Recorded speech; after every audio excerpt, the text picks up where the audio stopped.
My blind date turned out to be my business investor. My name is Mia. I am 26 years old. I own a small bakery called Sweet Corner. 6 months ago, my boyfriend left me. He said I worked too much. Maybe he was right, but baking was all I had left. Every morning, I open the shop at 5. I mix dough alone. I lit the ovens alone. My apron always smelled like flour and sugar, but my heart felt empty. "You need help, Mia," said my friend Tess. She worked at the flour shop next door. "This bakery is too much for one person." "I can't afford help," I said. "I can barely pay rent." My bakery was losing money. The bank had sent me another letter. I did not open it. I already knew what it said. That night, I sat alone in my small apartment. I looked at my bank account. $300. That was all I had left. Then my phone rang. It was a number I did not know. "Is this Mia, owner of Sweet Corner?" a woman asked. "Yes," I said, confused. "Congratulations. You have been selected for a small business grant interview. A private investor is looking for new businesses to fund. Can you come to a dinner event on Friday?" I almost dropped my phone. A real investor? For my little bakery? "Yes," I said quickly. "I'll be there." For the first time in months, I felt something like hope. Friday came fast. I wore my only nice dress, a simple blue one. My hands were shaking when I walked into the hotel ballroom. The room was full of important people in suits. I felt small and out of place. I stood near the drink table, holding a glass of water, trying to look calm. "You look like you'd rather be anywhere else," a voice said beside me. I turned. A tall man stood there, smiling. He wore a dark jacket, no tie. His eyes were warm and kind. "Is it that obvious?" I laughed. "A little," he said. "I'm Daniel." "Mia," I said. "I own a bakery. Or I try to."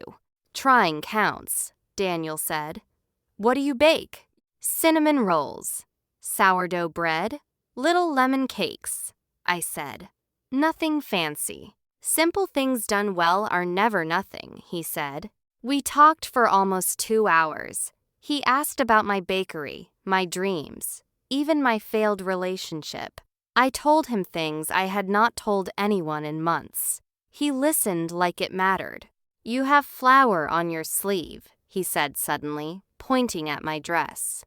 I looked down, embarrassed. "I never really left the kitchen tonight, I guess." He laughed, a real laugh. "Don't apologize. I like it. It's honest." Near the end of the night, he walked me to the door. "I hope I see you again, Mia," he said. "Me too," I whispered. He did not ask for my number. I did not ask for his last name. I walked home smiling, wondering if I would ever see him again. Monday morning, I got a call.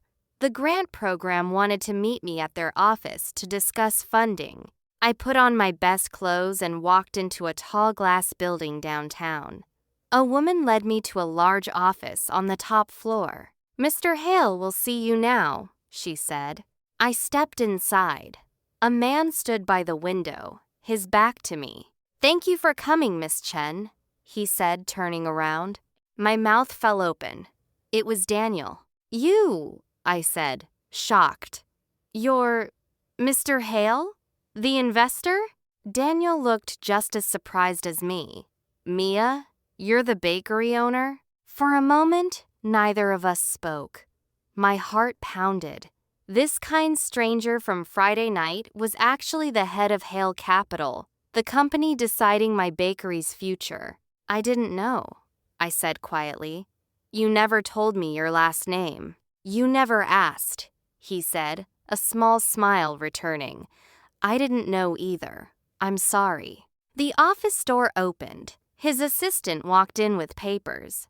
Daniel straightened his jacket immediately. "Miss Chen," he said, his voice suddenly formal and distant. "Let's discuss your business plan." I understood.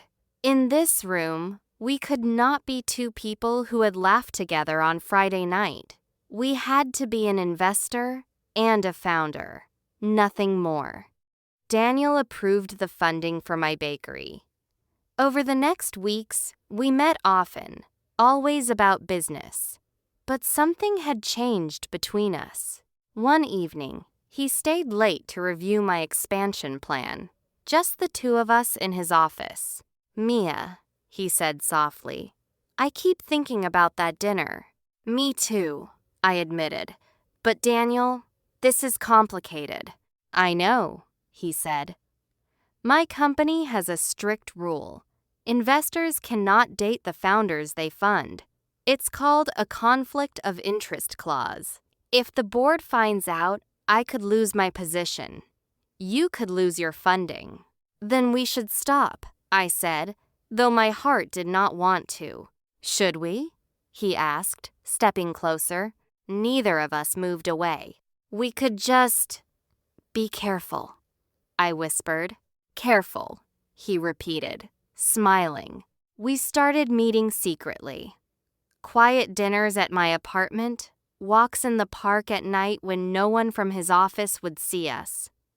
Slowly, carefully, we fell in love. One night, sitting on my kitchen floor eating cold pizza, he took my hand. "Mia, I love you," he said. "I don't care about the rule anymore." "I love you too," I said. "But Daniel, if they find out..." "They won't," he said. "We'll be careful." I wanted to believe him. Daniel had a business partner named Renee. She had worked with him for years. From the start, she looked at me like I was a problem to solve. "Daniel doesn't need distractions," Renee told me once when Daniel left the room. "He needs to focus on the company, on real partners, like me." I understood then. Renee wanted more than partnership with Daniel. She wanted him. One afternoon, Renee visited my bakery, unannounced. "Nice place," she said, looking around coldly. "Funny how fast Daniel approved your funding. Faster than any other business this year." My plan was strong, I said carefully. "Was it the plan?" she asked. "Or was it something else?" I said nothing. My silence was answer enough for her. That night, Renee followed Daniel's car. She saw him park outside my apartment. She saw him walk in with flowers. She took a photo through my window of us laughing together at my kitchen table. I did not know it then, but our secret was no longer a secret. 2 days later, Daniel was called into an emergency board meeting. I waited outside his office, nervous, not knowing why. When he came out, his face was pale. "They know," he said quietly. "Renee showed the board a photo of us. They're saying I broke the conflict of interest policy." "Daniel, I'm so sorry," I said, my hands shaking. "It's not your fault," he said. "But Mia, they're pulling your funding, and they're asking me to resign." My bakery, my dream, gone, just like that. I went home that night and cried on my kitchen floor, the same floor where Daniel once told me he loved me. Everything I had built felt like it was falling apart. Daniel called me, his voice full of anger, but not at me. "This isn't right," he said. "Renee broke company trust by spying on us. I'm not going to let her win. I'm not going to let them punish you for something we both chose." "What can you do?" I asked, tears in my eyes. "Watch me," he said. The next morning, Daniel called an emergency board meeting of his own. I stood outside the room, too nervous to go in. Tess held my hand for support. Inside, Daniel spoke to the board. He told them the truth, that our relationship began before any business deal, at a dinner where neither of us knew who the other was. He told them Renee had followed him and taken a photo without consent, a clear invasion of privacy that broke company ethics far worse than any dating policy. The board listened. Renee's actions had crossed a real line. By the end of the meeting, they voted to remove the outdated clause for cases like ours, and Renee was quietly asked to leave the company for her actions. Daniel walked out of that room and found me in the hallway. "You still have your funding," he said, smiling, "and I still have my job.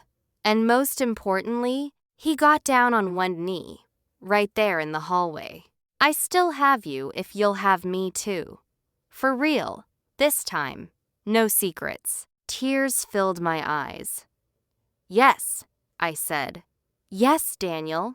He slid a small ring onto my finger and pulled me into his arms. Outside the window, the late afternoon sun spilled gold across the office floor, warm and bright, like a new beginning finally arriving.